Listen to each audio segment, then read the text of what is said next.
Hey, what's going on YouTube? This is Lee Primo of Eat.Health Lee, and I'm on week 7 of the 1-year meal replacement experiment, 100% Joylent. I had an interesting week, of course. The Joylent, I feel, has done a very good job of keeping my body sustained, keeping me going, giving me good energy. Um, Essentially, I don't want to beat a dead horse here, but a lot of things I said in my videos previously, the Joylent's still doing. So that is great. This video will talk more about the pros and cons of Joylent. After being on it for 7 weeks, I've kind of gotten into a steady routine and I've seen some steady things I want to talk to you about the Joylent. The first thing about the Joylent is that it's very easy to prepare. You measure it out, exactly how much you need, like 4.075 kilocalories per gram. If you need hypothetically 2,700 calories a day, you do 220 grams per meal. So you weigh it on a scale, drop it in the blender, fill the water up to the top line of the Joylent bottle, blend it for about a minute, you're good to go. You can prepare all your meals, all 3 meals, within 10 minutes. That's including cleanup of the blender. Why I say blender? You could actually save time and actually prepare it within the shaker itself. But the issue with that, I think, is for me personally, it's a bit too thick. The next day, I always prepare my meals before I go to bed. I set them in the fridge because I like after it gets cold, it gets consistent. It tastes a bit better than the warm variety. I think the warmer room temperature tastes a bit like wet oats, whereas if you let it sit in the fridge overnight, it has a good blend to it. And if I do not blend it, and I just sit it into the shaker and I shake it up. It's really thick. For me, it's not the best way to eat it. Like I said, the best way is to blend it. So there goes easy to prepare. Second is you can take it everywhere with you. It doesn't necessarily need to be refrigerated, so you can throw it in your bag if you got stuff to do, you're a busy person. You can pull it out when you need it. You can drink it anywhere. The downside to this is it's relatively new and people haven't seen it yet.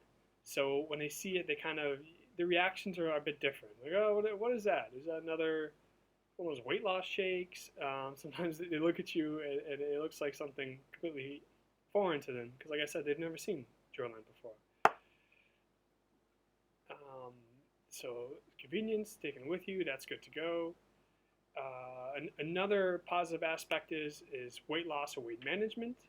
So weight loss is not exactly rocket science. If you want to lose, let's say, a pound a week, you have to have a deficit of 500 kilocalories. So they say that is 250 from your diet, 250 from exercise. So that's a day, 500 kilocalories times 7 would be obviously 3,500 kilocalories. And that's to lose a pound a week. So that's really easy. If you want to lose weight, hey, you know exactly how much you need. If you measure it out, you weigh it, you set it, you know exactly how much calories you're going to eat for the day. As opposed to a traditional diet, you have to actually sit down, you have to get a calorie calculator from the internet, you got to get all your foods together. It's much more time consuming than that aspect. So weight loss or weight gain, it can also go in the other direction too. If you just simply go online, there's a lot of calorie calculators that say, okay, I want to gain, maintain, or lose weight. There's 3 options on there. You figure out what you need, and then you go from there. For example, to maintain my weight now of 75 kilograms, I got to eat 2,700 calories a day. For the first month of the experiment, I was eating 2,300 calories a day, and I was exercising, and that's how I lost so much of the weight. Within the first month, I lost 7 kilos, or 15 pounds. And that was purely through those 2 methods. So that's a great tool, the weight loss, weight management. Socially, it's a bit awkward, I think, because when you go out to eat, and everyone has, let's say, solid food, and I've done this before, I've taken it out, and they see it, it kind of takes over the conversation of the meal. The meal suddenly, the conversation suddenly becomes about the Joylent.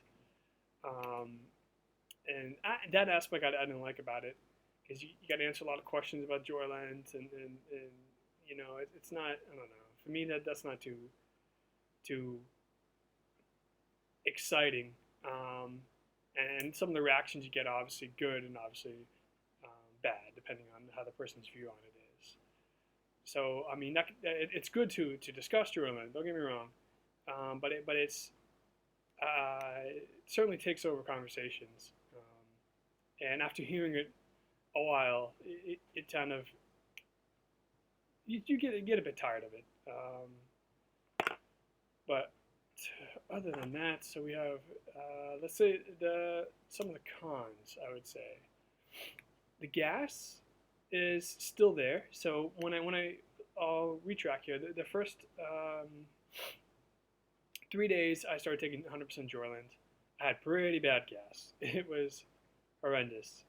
It was constant. It smelled like rotten eggs. It was strong. It was pungent. It hung around. It's one of the gas that you wouldn't want to blame onto your worst enemy. But I attribute that to my stomach adjusting to the Joylent. And fast forward now to 7 weeks later. At nighttime, I still get gas. So after my evening meal, I usually eat it around between 5 and 5:30. Earlier, I was eating it at like 6:30, and I noticed when I ate later, it was worse. So the frequency was worse, and the smell was worse. But now that I cut it to 5, it's gotten a bit better. And I attribute that, I think, to your digestive system slows down at night to take care of other bodily processes. For example, cellular repair is a good example. And so digestion kind of takes a bit of, gets thrown in the back burner. And with the amount of macro and micronutrients, and especially, let's say, the oats and the fiber, the longer it kind of hangs, I think, into your intestines, your system, the longer chances for the intestinal flora to digest it and produce the methane, which is the gas that they produce off.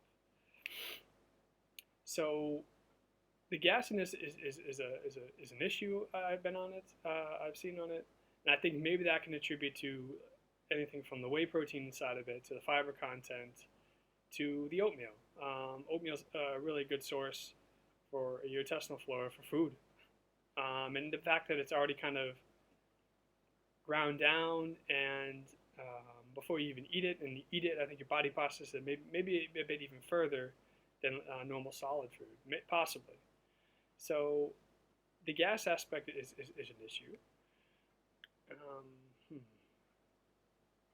Other than that, I mean, I don't have too much cons about it.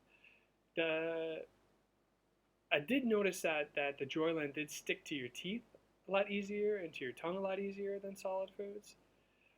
And if you don't thoroughly clean out your mouth, so before I used to brush my teeth twice a day, now I do it 3 times a day after each meal, just to get the Joylent off. Because if you let it sit there, you have this taste of Joylent all day, and it kind of sticks to your tongue, and then you do get like bad breath from it, like with someone who drinks a lot of milk, like the dairy kind of taste and smell. That milky smell. And so if you brush your teeth, very good, and you take care of it, then that seems to alleviate it.